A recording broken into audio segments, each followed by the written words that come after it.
અધ્યાય 11મો મેઘાવતી શિવનું વરદાન। નારદે પૂછ્યું, મહામુનિ, હે કુમારી, એ સર્વ મુનિઓમાં પણ કરતાં ઘણું મુશ્કેલ થાય એવું મહાન કર્મ કર્યું હતું તે કહો। શ્રી નારાયણ બોલ્યા, તે પછી તે ઋષિ કન્યા મેઘાવતી ઘણી સખત તપશ્ચર્યા કરી લીધી, સનાતન દેવ શંકરનું ચિંતન કર્યું અને શોભી રહ્યા છે એ શંકર દેવનો આશ્રય કરી બાળા ઘણું આકરું તપ કરવા લાગી।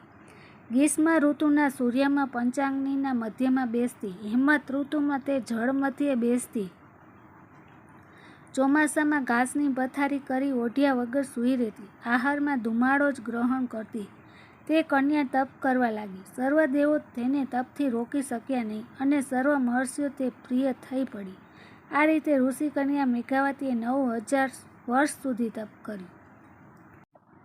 મેઘાવતી એ તપથી પાર્વતી ભગવાન શંકર પ્રસન્ન થયા અને તેમણે પોતાના અગોચર સ્વરૂપના બાળાને દર્શન દીધા। તપ કરવાને લીધે શરીર કુશ થઈ ગયું હતું।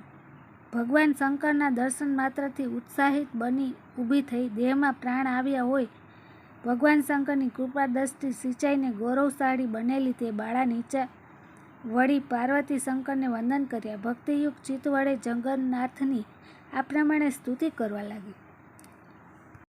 હે પાર્વતીના પ્રિય પ્રાણનાથ, હે પ્રભુ, હે ભૂતેશ, હે ગૌરીશ, શંભો, ચંદ્ર અગ્નિરૂપ દિવ્ય ત્રિનેત્રવાળા ગળોમાં સર્પોના માળા ધારણ કરનારા પ્રભુ, આપને નમસ્કાર છે। મનુષ્ય અનેક સંતાપથી ઘેરાઈને શરીરે પીડાયું હોય, ઘોર સમુદ્ર ઘણા ડૂબકા ખાતો હોય, દુષ્ટ સર્પ કાળ તૃષ્ણો દાઢોમાંથી દંશાયો હોય તો પણ શરણે આવેલા પર કૃપા કરનારા આપને શરણે આવીને સર્વ દુઃખોથી છૂટી જાય છે। એ જન્મ મરણને હરનારા આપને નમસ્કાર છે।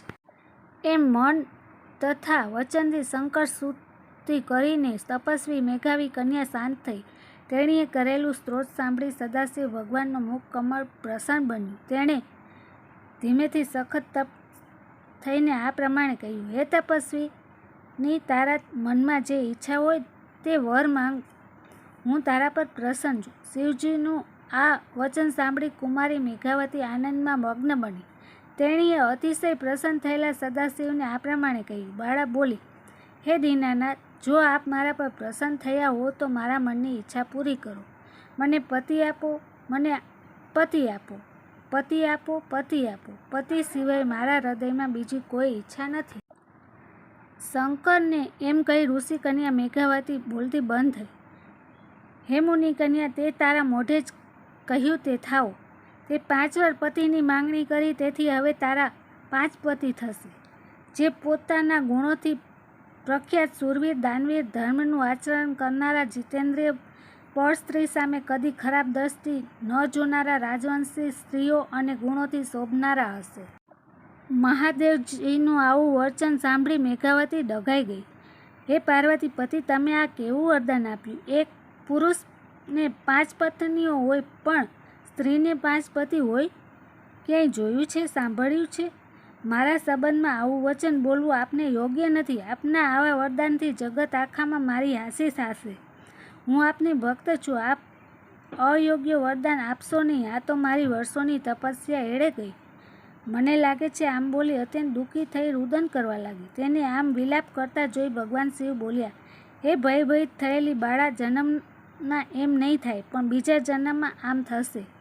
મહામુનિ દુર્વાસા મારા પ્રિય મૂર્તિ શબ્દનું તે અપમાન કર્યું છે, એ જો કોપાયમાન થાય તો ત્રણેય જગતને બાળી નાખવા સમર્થ છે અને સર્વ દેવોને જે પ્રિય છે।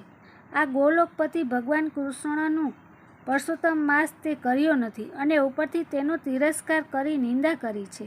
એ કારણથી તારા 5 પતિ થશે। અમે બધા દેવો પણ પરષોત્તમ માસને શ્રદ્ધાપૂર્વક સેવીએ છીએ। જો શ્રેષ્ઠ રીતે જપ તપ પૂજા કરવામાં આવે તો પરષોત્તમ ભગવાન જલ્દી પ્રસન્ન થાય છે, પણ તેઓનું અપમાન તો કદી જ ન થાય। એમનું અપમાન કર્યું તેનું ફળ તારે ભોગવવું જ પડશે। એમ બોલી ભગવાન નીલકંઠ તરત અદૃશ્ય થઈ ગયા। ઋષિ કન્યા તો એકદમ ચકિત થઈ ગઈ. સૂત બોલ્યા, હે મુનિસર્વો, જેમને લલાટે ચંદ્ર કળાએ નિશાનવાળા છે એવા સદાશિવ દિશામાં જતા રહ્યા. મુનિરાજની કન્યા મેઘાવતી જેમ બ્રહ્મ હત્યાએ ઇન્દ્રને દુઃખી કર્યા હતા તેમ ચિંતાએ દુઃખી કરી નાખી. શ્રી બહુનારાધ્ય પુરાણનો પરસોત્તમ મહાત્મયનો મેઘાવતી શિવનું વરદાન નામનો 11મો અધ્યાય સંપૂર્ણ. પરસોત્તમ મહિનાની આજે પદ્મિની એકાદશીની આજે આપણે વાર્તા સાંભળશું. 3 વર્ષે એકવાર આવતી આ એકાદશીનું મહાત્મય ખૂબ છે. આ એકાદશી કરવાથી પુણ્ય પ્રાપ્ત થાય છે. તેની ગણતરી સામર્થ્ય બ્રહ્મા પણ નથી. આ વ્રતના પ્રભાવથી વાંજ્યા મેળું ટળી જાય છે.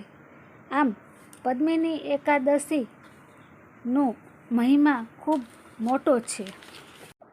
પદ્મિની એકાદશી ઉપવાસ કરવાનો હોય છે. તેમાં કોઈ પણ જાતનું અન્ન લેવાતું નથી અને જેમ બને તેમ ભગવાનનું રટણ કરવું, ભગવાનની માળા કરવી અને ધર્મ ધ્યાન કરવું. આ એકાદશીમાં બીજા દિવસે પારણા કરવાથી 84 લાખ જેટલું પુણ્ય મળે છે. હવે પદ્મિની એકાદશીની વાર્તા. એક મહાન વિદ્વાન બ્રાહ્મણ એક ગામમાં રહે. તેમને પેઠે 4 પુત્ર અને 4 પંડિત મહાવિદ્વાન પુત્ર હતા. તે બ્રાહ્મણને પણ એક નાનો પુત્ર ખરાબ સંગતે ચડી અને ચોરી ચકારી કરવા લાગ્યો, વ્યભિચાર કરવા લાગ્યો અને અવળે રસ્તે ચડી ગયો. આથી ગામમાં તેની હાંસી થવા લાગી બ્રાહ્મણની. બ્રાહ્મણે તો તે વેદશર્મા નામના નાના પંડિતને એ છોકરાને બહાર કાઢી મૂક્યો. તે રખડતો રઝળતો જંગલમાં જાય છે અને એક ઝૂંપડી પ્રયાગની બાજુમાં બનાવી રહે છે. તેમની હાલત ખૂબ ગંભીર હતી. તૂટેલા ફટેલા કપડાં, પગમાં કાંકરા લાગેલા અને ખાવા પીવાનું તો કેટલા દિવસથી કંઈ મળ્યું જ ન હતું. તે એક દિવસ સ્નાન કરી અને લીમડાના વૃક્ષ નીચે આરામ કરતો હોય છે. ત્યાં એક મહર્ષિ શૃગ ત્યાંથી નીકળે છે અને પ્રયાગમાં સ્નાન કરી અને ત્યાં બેઠેલા માનવીઓને તે ઉપદેશ આપતા હોય છે અને પદ્મિની એકાદશીનું મહાત્મય જણાવતા હોય છે. આ કથા ત્યાં સૂતેલ લીમડા નીચે સૂતેલ વેદશર્મા પણ સાંભળે છે. પદ્મિની એકાદશીનું મહાત્મય સાંભળી વેદશર્મા પણ વિચાર કરે છે કે હું તો દુઃખી છું અને ખાવાનું પણ નથી. લાવને હું પણ પદ્મિની એકાદશી રહું. તે આખો દિવસ ભૂખ્યો રહે છે અને મનમાં ને મનમાં ભગવાનનું રટણ કરે છે, ભગવાનની સેવા પૂજા કરે છે. આમ પદ્મિની એકાદશી પૂરી કરે છે. મધરાત થતાં તેમને મહાલક્ષ્મી દર્શન આપે છે. વેદશર્મા તો વિચાર કરે છે કે આ કોણ છે. તે પૂછે છે, આપ કોણ છો દેવી? ત્યારે મહાલક્ષ્મી કહે છે કે હું મહાલક્ષ્મી છું અને તને દર્શન દેવા આવી છું, તારું કલ્યાણ કરવા આવી છું. તે આજ મારી કમલા એકાદશીનું વ્રત કર્યું છે એટલે હું તારા પર પ્રસન્ન છું. માંગ, તારે શું જોઈએ? આમ લક્ષ્મીજી વેદશર્માના તો ધન ભંડાર ભરી દે છે, તેમને અખૂટ ધન આપે છે. આમ કમળા એકાદશીના પ્રભાવથી વેદશર્માનું જીવન ધન્ય બની જાય છે. આ બાજુ તેમના પિતાએ તેમને કાઢી મૂક્યો તો તેને વાજતે ગાજતે સામયો કરી અને ઘરે તેડી જાય છે અને તેનું બહુમાન થાય છે. આમ કમળા એકાદશી કરવાથી વેદશર્માનું તો ભાગ્ય ખુલી ગયું. જય પરસોત્તમ ભગવાન, જય મા વૈભવ લક્ષ્મી, જય મા લક્ષ્મી.